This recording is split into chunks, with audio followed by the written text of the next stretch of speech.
दोस्तों Vodafone idea की बात करें तो कंपनी कर्ज के जंजाल से बाहर निकलने के लिए कुछ और बड़े प्लान बना रही है।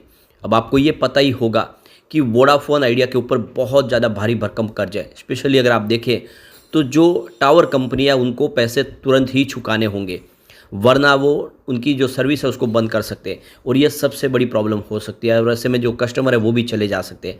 इन्होंने इसीलिए फैसला किया है कि जो टावर के अंदर अपनी स्टेक है उसको बेच के वो पैसे उनको चुका दिया जाए कंपनी को। तो आप समझ सकते हो कि जिस तरह से फैसले लिए जा रहे, साथ में सरकार का पूरा सहयोग मिल रहा है, प्रमोटर भी पूरी कोशिश कर रहे हैं। तो आने वाले समय वोडाफोन आइडिया क्या फिर से सर्वाइव कर जाएगा? क्या अपनी जो पुरानी पोजीशन है उसको हासिल करके आने वाले समय में एयरटेल और जियो को टक्कर दे सकते हैं? क्योंकि अभी भी 5G सर्विस के मामले में बहुत पिछड़ चुके हैं। तो ऐसे में वोडाफोन आइडिया की ये प्लानिंग क्या आने वाले समय इसको मुसीबत से बाहर निकालेगी? क्योंकि कंपनी अभी भी भारी लॉस में है। क्या है आगे की रणनीति, उसको समझेंगे इस वीडियो के माध्यम से। दूसरी तरफ अगर हम जीटीएल इंफ्रा की बात करें तो क्या इस पेनी स्टॉक में निवेश करना चाहिए? क्योंकि इसकी प्राइस देख के लोगों को ये बहुत ज़्यादा अट्रैक्टिव लगता है, लेकिन जिस तरह से ये वॉल्यूम टॉपर बना हुआ है, ये क्या इशारा है? क्या यहाँ पे फंसने की संभावना है या फिर ये स्टॉक आने वाले समय ज़बरदस्त रिटर्न दे सकता है? जानेंगे इस वीडियो के माध्यम से। लेकिन फ्रेंड उससे पहले अगर आप पहली बार हमारे चैनल पे आए तो चैनल को सब्सक्राइब कर दीजिए, एक बेल आइकॉन दबा दीजिए ताकि जब भी नया वीडियो बने पहला नोटिफिकेशन आपको मिले। वीडियो पसंद आए तो लाइक शेयर जरूर कीजिए। चलो फ्रेंड्स वीडियो स्टार्ट करते हैं। मैं हूँ आपका दोस्त SB दवे और हमारे अपने चैनल ऑनलाइन कमाई में आपका बहुत बहुत स्वागत है। तो वोडाफोन आइडिया के कारोबार की बात कर ले तो देख सकते हो कि क्लोजिंग फ्राइडे को 16.79 पर रही, 4.48% की तेज़ी के साथ। तो काफ़ी अच्छा प्रदर्शन किया है स्टॉक ने। वैसे स्टॉक पिछले दिनों 18 तक जाके आ चुका है, इस हिसाब से देखें तो अभी भी स्टॉक अंडर वैल्यू है। लेकिन वो इन्होंने अब IPO के माध्यम से जो यहाँ पे फंड रेज किया था उसमें 11 रुपीज़ के प्राइस में इनको शेयर दिए थे, उस हिसाब से स्टॉक ने काफ़ी अच्छी दौड़ लगाई है।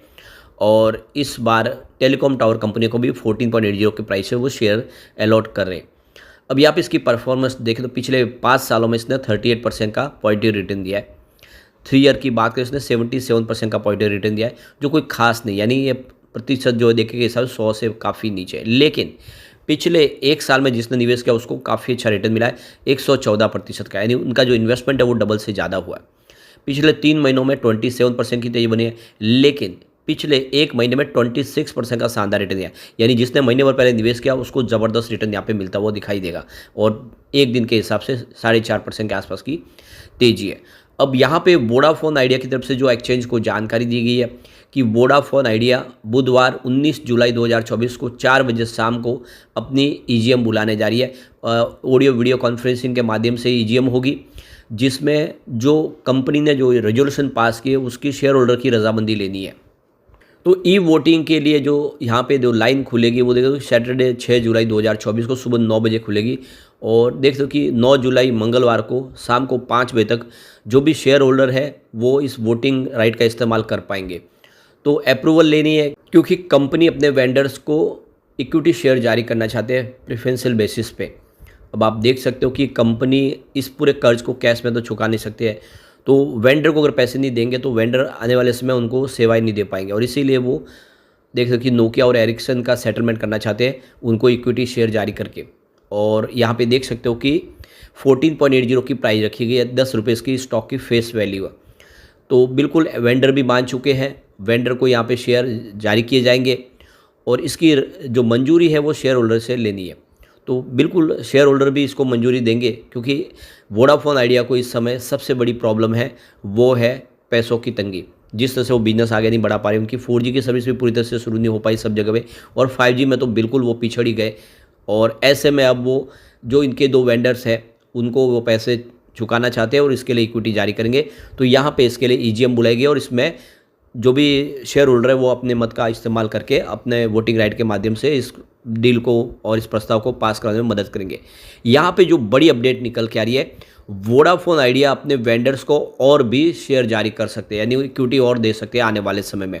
तो एक बार तो यहाँ पे इन्होंने डिसाइड कर लिया, लेकिन आने वाले समय में कर्ज अभी बहुत बड़ा है। तो वोडाफोन आइडिया को स्टैंड अलोन देखें तो करीब 20,000 करोड़ के आसपास का अभी पैसा चुकाना है।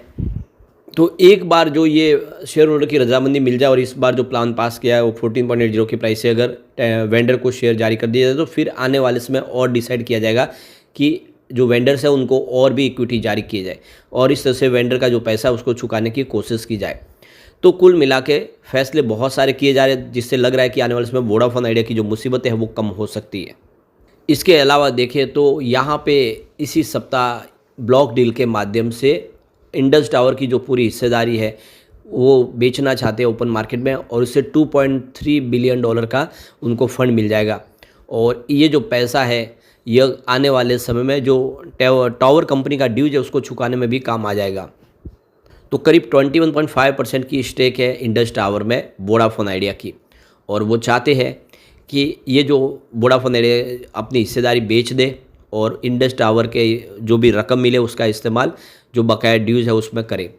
तो ये अच्छी बात है, जिससे आने वाले समय वोडाफोन आइडिया की मुसीबतें कम हो सकते हैं, क्योंकि ये सारी की सारी प्रॉब्लम इस सब सिर्फ पैसे की है। यहाँ पे वोडाफोन आइडिया मार्केट में फिर से अपनी पोजीशन बनाने की भी कोशिश करे, और इसी को लेकर इन्होंने एक नया 248 का प्लान ऑफर किया है। इसमें बहुत सारी अपॉर्चुनिटी है लोगों के लिए, और इसमें बेनिफिट के हिसाब से देखें तो दूसरी कंपनियों के मुकाबले इसमें बहुत सारे बेनिफिट दिए जा रहे हैं इस प्लान के तहत। तो ये मंथली प्लान है 248 रुपये का एक मंथ के लिए, और बेनिफिट इसमें बहुत सारे 6 GB इसमें देख सकते हो कि जो आप देखें तो नेट मिलने वाला है, और इसके माध्यम से देखें तो वो VI मूवीज है या फिर दूसरे और प्रो सब्सक्रिप्शन प्लान इसके साथ में मिलेंगे। और आप देख सकते हो इसमें OTT बेनिफिट भी मिलेगा, जिसमें आप देखें तो Disney plus Hotstar, Sony Liv, FanCode, इस तरह से जो बहुत सारे जो OTT प्लेटफॉर्म के जो सारी की सारी फैसिलिटीज़ भी इसके अंदर ऐड कर ली गई है। तो कुल मिला के ये सारी बातें साबित कर रही है कि वोडाफोन आइडिया कुछ ऐसे प्लान ला रहे हैं जिससे उनका बिजनेस बढ़े, उनकी तरफ कस्टमर आए। तो ये बातें तो साबित कर रही है कि वोडाफोन आइडिया के लिए मुसीबतें आने वाले समय कुछ कम हो सकते हैं, बिजनेस बढ़ता हुआ दिखाई दे सकता है, लेकिन जल्द से जल्द उनको 5G सर्विस शुरू करनी होगी। यहाँ पे मई महीने का शेयर होल्डिंग पैटर्न हमारे सामने आ चुका है। अब यहाँ पे देख दो कि प्रमोटर की होल्डिंग आप देखो ट्रिम होती हुई दिखाई देगी। 48.91% की होल्डिंग थी मार्च में, जो मई में 38.17% हो चुकी है। FI की यहाँ पे इन्वेस्टमेंट ज़बरदस्त बढ़ गई है, यानी 1.97% की होल्डिंग थी मार्च में, जो मई में 12.13% हो गया। यानी FI ने जम के खरीदारी की है वोडाफोन आइडिया में। वोडाफोन आइडिया के अंदर उसकी स्टेक है कई गुना बढ़ी है। DI का निवेश भी ज़बरदस्त हुआ है, लगभग डबल हो चुका है।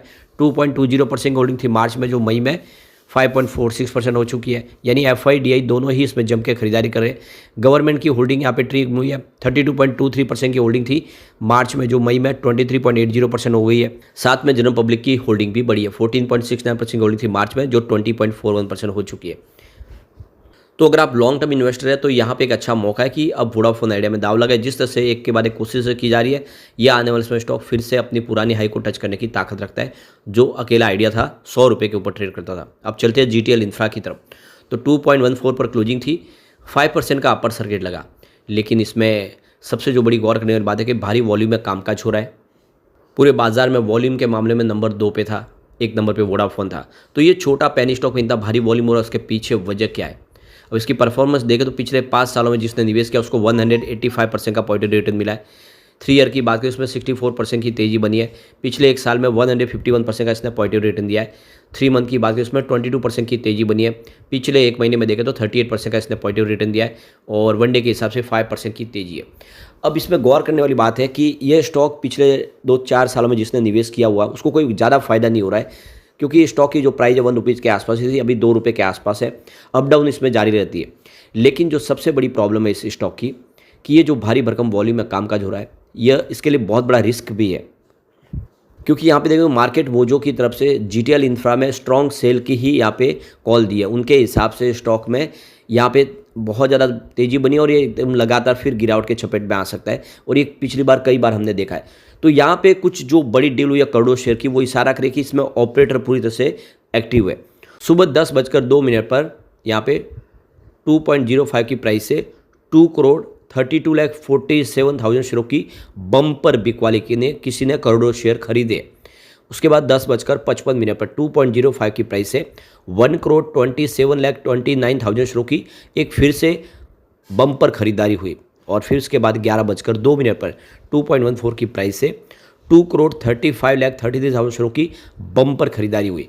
तो ये जो करोड़ों शेयर खरीदे जा रहे हैं, ये कोई रिटेल इन्वेस्टर तो नहीं खरीद रहा है, बड़े फंड हाउस ले रहे हैं।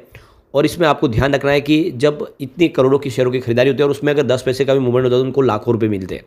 और इसीलिए इसमें पैसे कमा के वो कभी भी निकल सकते हैं और फिर लोअर सर्किट का दौर शुरू हो सकता है। और इसीलिए रिटेल इन्वेस्टर को इस ट्रैप में नहीं फंसना चाहिए।